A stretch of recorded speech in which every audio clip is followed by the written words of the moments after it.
Le foie maintenant. Le foie, c'est sûr que c'est lui qui a la réserve des hydrates de carbone, donc le glycogène. C'est là que, par la suite, les réactions glycolyse, glycogénolyse, la gluconéogénèse, c'est au niveau du foie que ça se passe. Donc, la libération du glucose dans le sang, c'est le foie qui gère ça. Naturellement, il va contrôler aussi la production des protéines plasmatiques. Donc, l'albumine, alpha 1, alpha 2, sauf les immunoglobulines. Il va aussi contrôler les protéines de transport. Il va aussi désintoxiquer votre organisme. Donc, la désintoxication va se faire par le cytochrome P450. Pour pouvoir éliminer par le rein, il faut conjuguer. Quand on est capable de conjuguer une molécule, on la rend hydrosoluble. Donc, elle va s'en aller au niveau du rein. Donc, une propriété de conjugaison.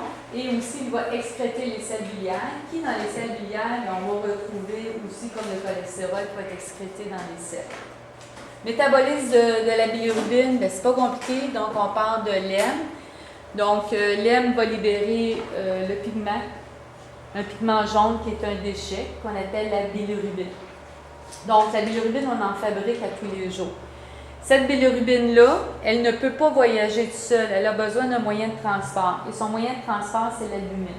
Donc, ça s'en va au niveau du foie. Rendu dans le foie, on est capable de conjuguer nos molécules. Donc, la bilirubine, avant le foie, on l'appelait bilirubine non conjuguée. Rendu au foie, on l'appelle bilirubine qui est conjuguée. Une fois qu'elle est conjuguée, elle va traverser le canal collecteur.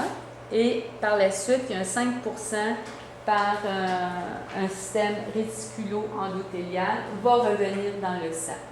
Donc, il va y avoir une légère augmentation, pas légère augmentation, mais une légère concentration de bilirubine conjuguée dans le sang qui va être insensible au bâtonnet lorsque je vais passer le bâtonnet dans les urines.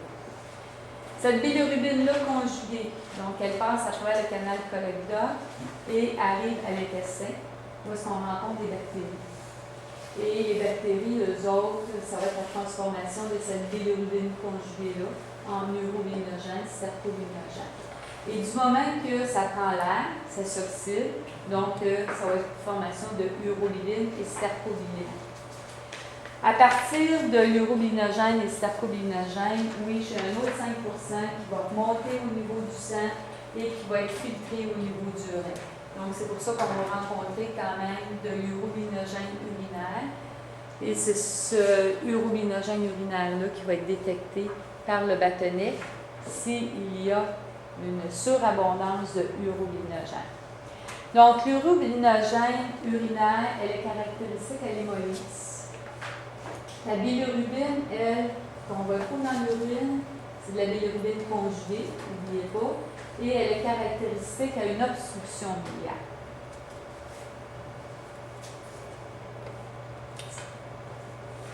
Donc, du moment que j'ai une bilirubine en haut de 50 micromoles, donc l'unité c'est micromole, du moment que j'ai 50 et plus, ma bilirubine totale, elle est augmentée. Donc, le patient va commencer à être ictérique. Donc, la peau va commencer à être jaune. L'urobilinogène. Dans quel cas je pourrais avoir une baisse d'urobilinogène au niveau des selles et une baisse au niveau de l'urobilinogène urinaire? Donc, du moment que j'ai une obstruction ou à l'intérieur du foie, je ne suis pas capable de conjuguer. Donc, la bile, c'est la bile qui amène la bilirubine au niveau des selles. Donc, si j'ai une obstruction, je n'ai pas de bile qui est capable de passer, donc automatiquement, je vais avoir une baisse d'urobilinogène. Une urobilinogène augmentée, ça va être dans les cas d'hémolyse. Dans un traitement d'antibiotiques agressif, la perte de la flore intestinale conduit à une situation où la conversion de la bilirubine en urobilinogène n'est plus effectuée et c'est là que les selles vont devenir jaunes. Donc, même un enfant qui naît, ses selles sont jaunes. Par la suite, ils vont devenir brunes. Hein, ceux qui ont nettoyé des petites fesses, là. Vous pouvez parler, hein? Okay. Le nouveau-né. Donc, le nouveau-né, c'est la destruction de l'hémoglobine F. Naturellement, qu'est-ce qu'on dose chez le nouveau-né? C'est la bilirubine totale. La bilirubine conjuguée, ça ne nous intéresse pas parce qu'on sait que chez l'enfant, son foie il est immature. Ça veut dire qu'il n'a pas atteint sa maturité encore à 100%. Donc, on veut doser sa bilirubine totale. Et la bilirubine totale, elle a deux isomères, l'isomère ZZ et l'isomère EE. Et qu'est-ce qui est soluble, hydrosoluble, capable de passer par le rein? C'est la molécule EE. Donc, le but, c'est que du moment que la bilirubine totale est augmentée chez l'enfant, on le place sous lumière ultraviolet. Et là, qu'est-ce que la lumière va faire? C'est qu'elle va transformer l'isomère, la bilirubine ZZ, en bilirubine EE. Et du moment qu'elle est sous la forme EE, elle est capable de passer par le rein et s'en aller dans l'urine. Donc, une concentration surveillée en haut de 325, oui, c'est surveillé, c'est considéré comme une valeur critique parce que cette valeur-là peut amener une surdité chez l'enfant et des problèmes au niveau du cerveau. Pathologie hépatique, donc première pathologie hépatique, si j'ai une concentration en haut de 50 bilirubine, c'est sûr que le patient a une jaunisse. On peut aussi avoir un foie qui ne fonctionne pas. Bien, les médicaments ont une demi-vie qui est plus longue. On peut avoir des problèmes endocriniens. On peut avoir aussi une difficulté d'absorption de vitamines. Donc, par la suite, difficulté d'absorption de la vitamine K, qui, on sait que la vitamine K rentre dans un processus de coagulation. Donc, du fait que le patient qui a un foie très magané, bien, serait plaqué bleu sur la peau et partirait facilement en hémorragie. Anomalie immunitaire, donc difficulté d'éliminer les antigènes et en particulier IgA. Donc, si j'ai un IgA qui s'accumule, ça veut dire qu'il va être à la fin des bêta, début des gamma. Donc, naturellement, je vais avoir le port. Par la suite, encéphalopathie. Encéphalopathie, c'est l'ammoniac. Donc, l'ammoniac qui est plus capable d'être transformé en urée. Donc, le foie a cette possibilité-là d'éliminer toute l'ammoniac qu'on fabrique, soit par les bactéries ou par autre chose. Cette ammoniac-là s'accumule. Si elle s'accumule, c'est le cerveau qui va être atteint. Donc, c'est pour ça qu'on appelle ça une encéphalopathie. N'oubliez pas, le spécimen doit arriver sur glace.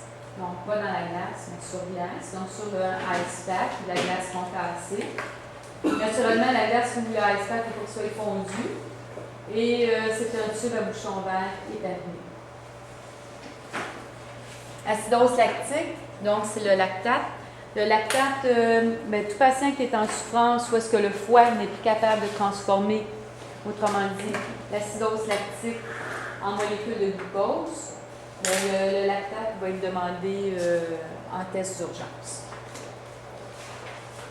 Qu'est-ce que je rencontre? Donc, encore là, les 4 types d'enzymes. Si j'ai AST-ALT qui est plus élevé que ALT-GGT, la maladie, je vais l'appeler hépatocellulaire. Si c'est ALP-GGT qui est plus élevé que AST-ALT, je vais appeler ça un hépatobiliaire.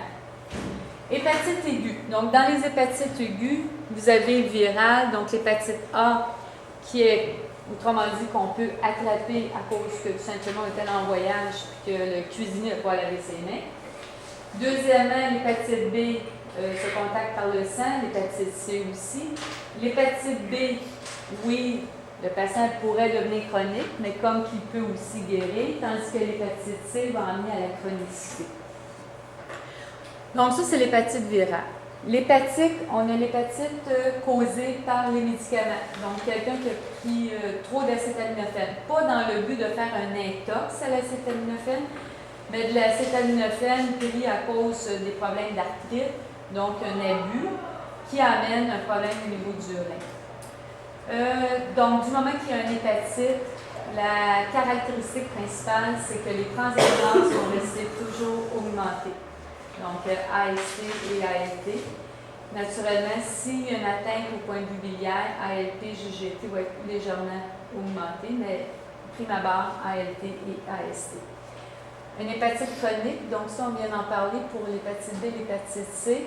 Vous savez que l'hépatite C, le patient va être porteur toute sa vie, et naturellement, l'antigène de l'hépatite C va être positif, l'anticorps peut être négatif, mais quelques mois plus tard, l'anticorps peut devenir positif. Est-ce qu'il y a une question?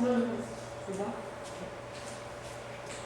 Donc, un abus de médicaments, acétaminophène, alcool. La maladie qu'on rencontre aussi, l'hémochromatose, donc une surcharge de fer au niveau du foie, donc ça amène une hépatite. Et auto-immune.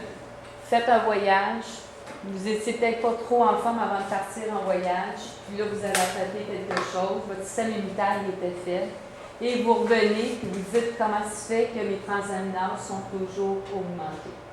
Mais ALP, GGT sont normales. Et là, vous traînez ça longtemps.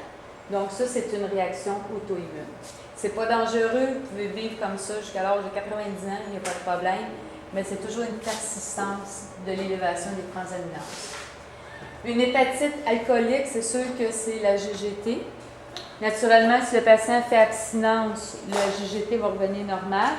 Mais si c'est quelqu'un qui est vraiment alcoolique, ça veut dire que quelqu'un qui va abuser de l'alcool, bien là, son foie va devenir très magané, donc on dit un foie fibreux.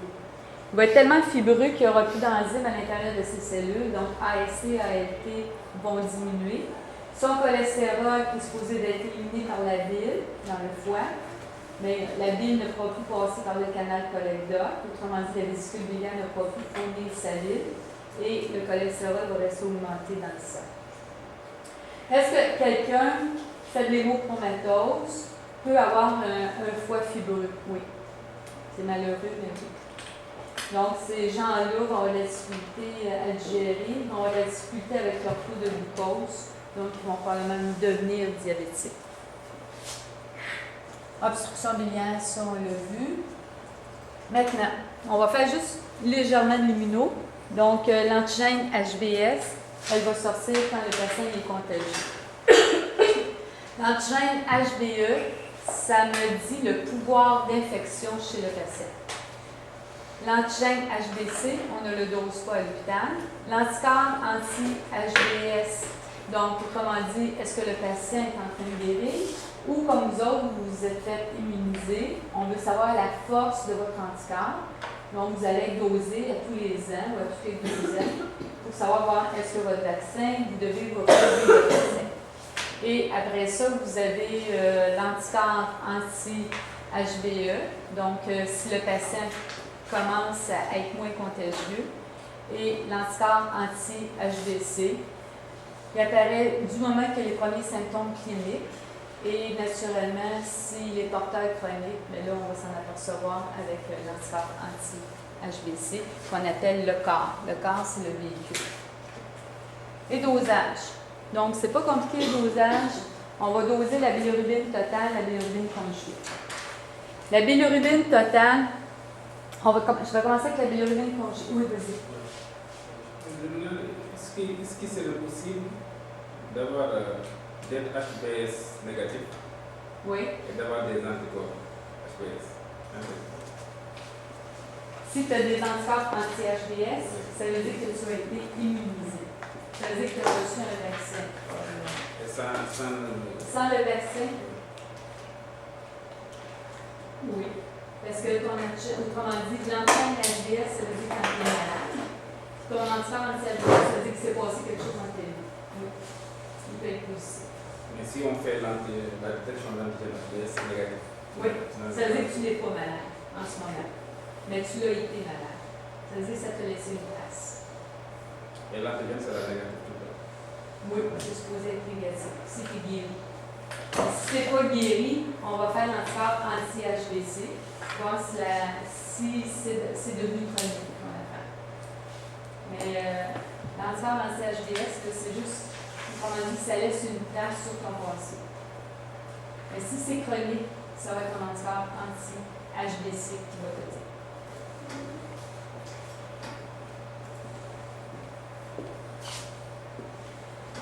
La bilirubine.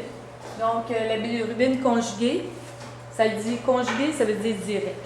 Hein, un autre terme. Et quand on dit direct, ça veut dire qu'il faut le faire réagir avec un réactif qu'on appelle diazo. Un réactif diazo, ça veut dire que c'est un acide nitreux sur une amine aromatique. Et le réactif diazo va être formé. Donc, si je prends une bilirubine conjuguée, donc une bilirubine directe, je le place avec mon réactif qu'on appelle diazo, ça réagit directement à l'intérieur de 5 minutes et ça donne une couleur rouge. Tandis que ma bilirubine totale, elle est plus fancy. Ma bilirubine totale contient les deux isomères, isomère ZZ et isomère EE. Donc, l'isomère ZZ, elle est non soluble, tandis que la EE, elle est soluble. Pour faire réagir directement avec mon réactif diazo, il faut que j'amène ma molécule en une forme soluble. Et par la suite, du moment qu'elle est soluble, elle réagit directement avec le diazo. Donc, comment qu'on va faire? On prend la bilirubine totale et on va rajouter un accélérateur. Donc, ça peut être un DMSO, ça peut être de la caféine. Du moment que je mets les deux ensemble, par la suite, ma molécule bilirubine, elle va être soluble. Et là, je vais la faire réagir avec le réactif diazo. Et là, ça va me donner de l'azobilirubine. Est-ce que c'est OK pour tout le monde? Les deux types de colorants. Donc, un qui réagit directement à l'intérieur de 5 minutes, tandis que l'autre, il faut faire une étape de plus, ça veut dire rendre la molécule soluble. Donc, celle qu'on emploie à l'UQTR, c'est la gendracite gras. Parce que, tout simplement, elle va chercher une bilirubine conjuguée faible chez le bébé. Parce que, comme j'ai dit tantôt, la bilirubine conjuguée n'est pas intéressante chez l'enfant parce que son foie il est immature. Donc, qu'est-ce qui est intéressant? C'est seulement la bilirubine totale. On pourrait utiliser aussi un réducteur comme l'acide ascorbique pour éliminer l'excès diurétique. Donc, la valeur de référence que je vous demande d'apprendre, c'est 25. Donc, 25 micromoles. Si on est en haut de 25, l'appareil va demander une bilirubine directe automatiquement. Et la bilirubine directe, à savoir, c'est le chiffre 5. Une hémolyse, est-ce que ça affecte? Ça dépend des centres. Okay? Donc, ça dépend du réactif. Donc, ici, au collège, on va dire que la bilirubine diminue avec une hémolyse parce que, autrement dit, l'hémolyse, ça décolore, autrement dit, l'effet de la peroxydase qui est dans le globule rouge avec l'acide nitreux, ça décolore l'azobilirubine. Donc, ça décolore mon colorant. La bilirubine chez l'enfant qui est sur UV, c'est sûr, quand vous allez faire votre prélèvement, obligé de fermer UV, on prend un contenant ombragé. Ça veut dire qu'un micro-prélèvement de teinte plus orangé pour éviter que la lumière passe à travers ce tube-là, pour éviter que la forme ZZ se transforme en forme EE et avoir un faux résultat. Est-ce que je peux faire une mesure directe de la bilirubine? Oui, ça se fait directement. En tout cas, je sais que Maisonneuve le font. Ils vont sur l'étage des néonatales en soins intensifs et c'est comme une étampe qu'on met sur le front de l'enfant et on est capable de connaître la teinte, autrement dit, la teinte va être la concentration de la bilirubine.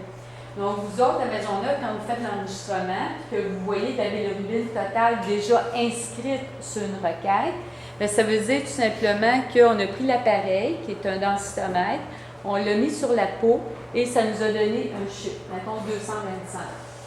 Là, vous autres, vous allez inscrire ça dans le logiciel quand vous allez faire l'enregistrement et par la suite, là, il va avoir quand le résultat va sortir, bien, le médecin va pouvoir comparer la réponse qui a été prise sur l'étage par rapport à la réponse de l'appareil.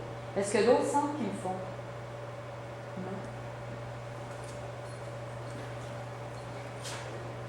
Donc, bilan hépatique, ça on a parlé tantôt, ça va. Un autre test que je n'ai pas parlé beaucoup, c'est le 5'-nucléotidase. Donc, c'en est un test, mais c'est sur demande. Phosphatase alcaline. La phosphatase alcaline, donc ALP, hydrolyse le groupement phosphate. Son substrat, paranitrophénol phosphate, libère le paranitrophénol. Donc, hydrolyse le groupement phosphate. Encore là, ALP. Son pH optimum, c'est 10,3. Si je n'utilise pas le bon tampon, si je ne le mets pas à la bonne température d'incubation, ça ne me donnera pas le bon chiffre, autrement dit, la bonne concentration. ALP, on retrouve dans plusieurs types d'organes. Celui qui m'intéresse le plus, c'est le foie et l'os. Est-ce que je pourrais aller chercher des isoenzymes de la phosphatase alcaline? Oui, mais on ne le fait pas parce qu'on n'est pas capable de chercher une réponse distincte. Ça veut dire qu'ils sont tous collés un à côté de l'autre. Donc, l'électrophorèse ne se fait pas avec la phosphatase alcaline. Gamma-glutamine transférence. Donc, la gamma-glutamine transférence, tout simplement, c'est un transfert d'un groupement de gamma-glutamine sur un accepteur d'acide aminé. Donc, ça va avec la consommation d'alcool. C'est une enzyme qui est stable, qui n'est pas affectée par l'hémolyse. Et si vous vous trompez de tube, automatiquement, vous allez avoir une inhibition compétitive et ça va baisser les résultats de 10 à 15 %. Est-ce qu'il y a des questions pour le foie?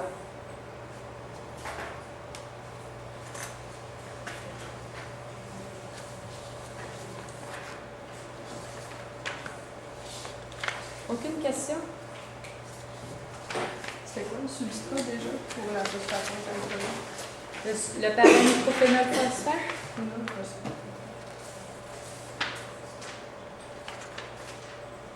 OK. Ma question est, moi je vais vous en poser des questions. OK?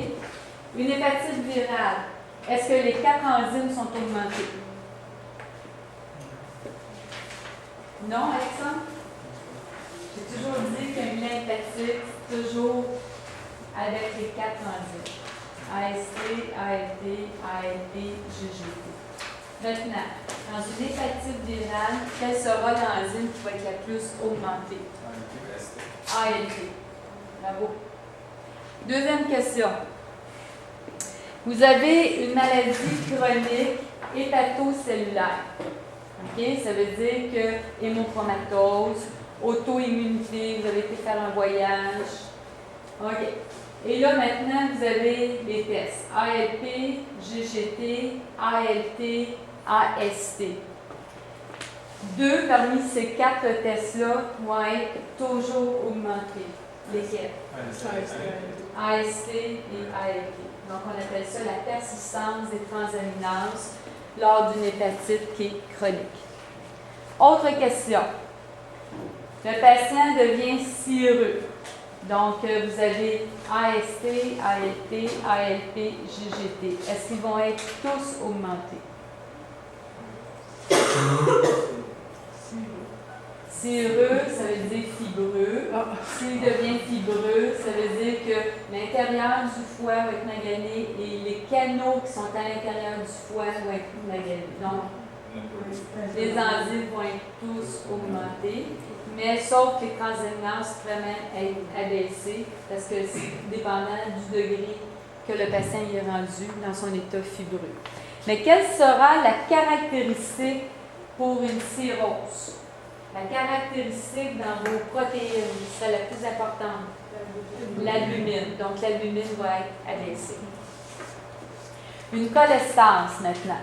Dans une cholestase, vous avez AST, ALT, ALT, GGT. Ils sont tous augmentés. Laquelle serait plus augmentée que les autres? Dans la cholestase? Dans une cholestase. Donc, AST, ALT, ALP, GGT. On a dit qu'une obstruction biliaire, c'est relié à ALT, GGT. Viral, c'est relié à AST, ALT. Mais si c'est viral, c'est sûr que AST, ALT est plus augmenté que ALT, GGT. Vous êtes d'accord avec moi? Dans une virale, on a dit que ALT est plus grand que AST. Mais dans une obstruction biliaire, GGT est plus grand que ALP, mais ALP est plus grand que ALT et AST. Ah, ça c'est du mélange, hein? OK. Donc, hépatite virale, je répète, hépatite virale, les 4 enzymes sont augmentées. Mais on sait que ALT, AST sont plus augmentés que ALT, GGT. Mais on sait aussi que ALT est spécifique au foie, tandis que AST est spécifique au cœur. Donc, ALT va être plus grand que AST.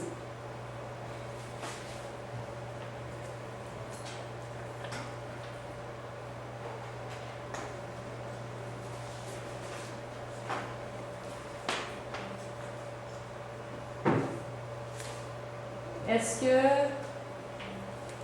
Donc, les seuls où est-ce qu'on va retrouver seulement 2 enzymes qui vont être augmentées dans le bilan des 4 enzymes, c'est seulement quand j'ai une maladie hépatocellulaire chronique comme de l'auto-immunité. Okay? Donc, une persistance de AST, ALT. Autre question. Une atteinte biliaire. Est-ce que l'urobilinogène fécal va être augmenté ou diminué? Diminué, parce que le canal cholédoque, il est bloqué.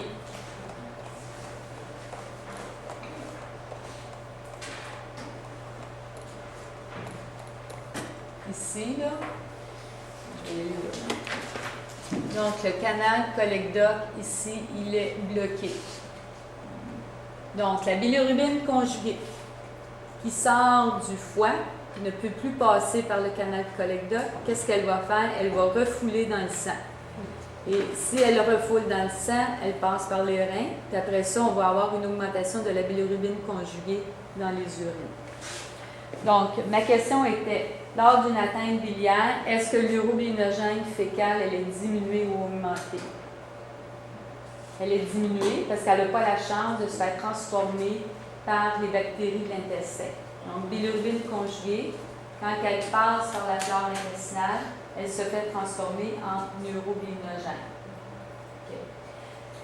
L'urobilinogène urinaire, est-elle augmentée ou diminuée dans une atteinte biliaire? Augmentée? OK, je recommence. La bilirubine conjuguée, il faut qu'elle soit transformée en urobilinogène pour qu'elle passe dans l'intestin. Mais là, j'ai un blocage au niveau du canal cholédoque.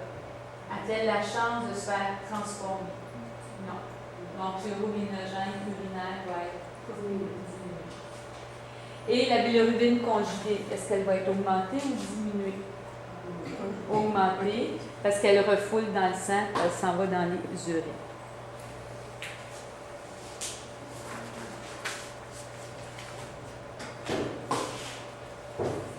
OK. Si j'ai une jaunisse hépatique, donc une jaunisse hépatique, ça veut dire que j'ai 50 de bilirubine et plus, micromol.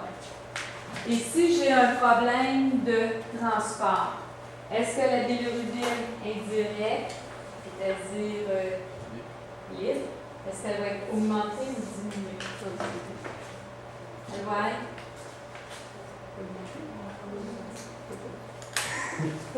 Mais il y a un problème de transport. Oui, il y a un problème de transport. Elle ne peut pas se lier à l'obus. C'est ça. Donc, elle va être augmentée. C'est ça. Elle va être augmentée.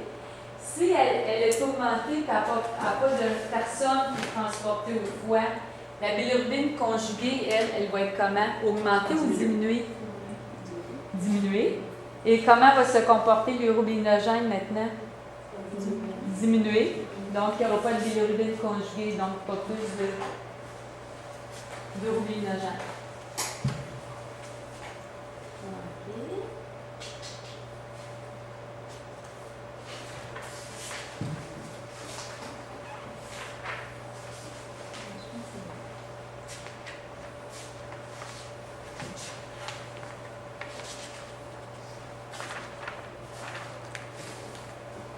Un problème de conjugaison. Donc, j'ai ma molécule de transport, mais je n'ai pas de conjugaison. Qu'est-ce qui va arriver de ma bilirubine indirecte? Est-ce qu'elle va être augmentée ou diminuée? Elle va être augmentée parce que j'ai un problème de conjugaison. Ma bilirubine conjuguée, est-ce qu'elle va être augmentée ou diminuée? Elle va être diminuée parce que j'ai un problème de conjugaison. Donc, si ma bilirubine conjuguée est diminuée, est-ce que mon urobilinogène va être augmenté ou diminué? Diminué.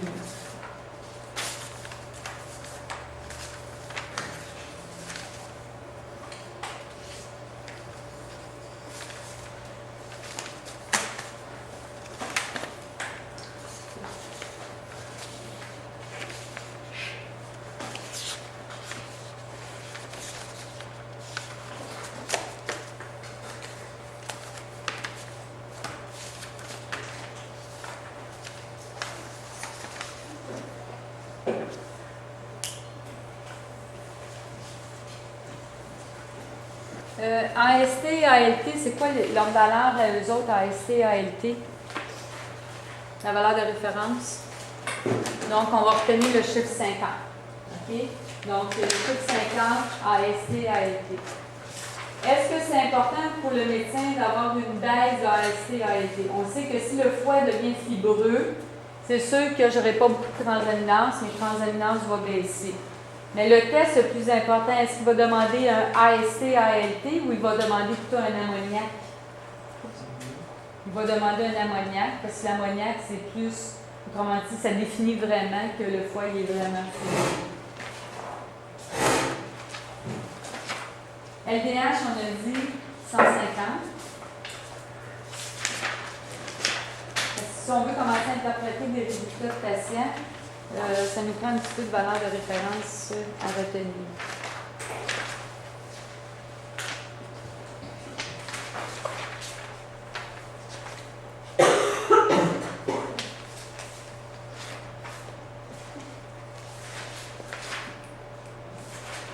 Ah, jaunisse hémolytique, je ne l'ai pas fait, ça, jaunisse hémolytique. OK. Bilirubine indirect, est-ce qu'il va être augmenté ou diminué? Jaunisse hémolytique. Hémolyte. Donc, bilirubine indirecte est augmentée.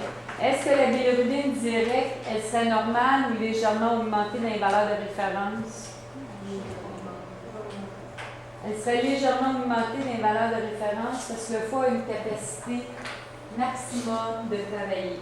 Donc, c'est sûr que le foie va travailler à son maximum, mais ne peut pas se surpasser. C'est comme vous autres, vous avez un maximum à atteindre, puis après ça, on ne peut plus vous en demander si vous êtes fatigué. Donc, le foie, c'est la même chose. Une hémolyse continue. L'urobilinogène, naturellement, va être augmenté aussi.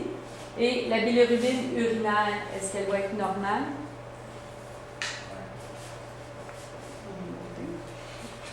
Si elle est augmentée, elle va se retenir dans les valeurs de référence parce que c'est ton foie qui conjugue.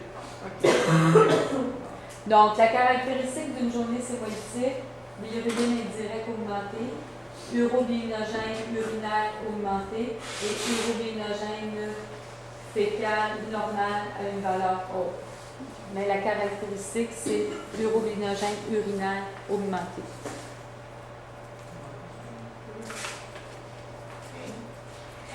Mais la bilirubine directe, elle va être légèrement augmentée, mais dans ses valeurs de référence hautes. C'est comme ça. Parce que dans le fond, du foie, ce qu'il fait, c'est que là, il y a un maximum, fait qu'elle ne pourrait pas augmenter tant que ça. Elle ne peut pas augmenter plus que ce que le foie est capable de produire. Mais quand on dit urobilinogène augmenté, c'est toujours en haut des valeurs de référence.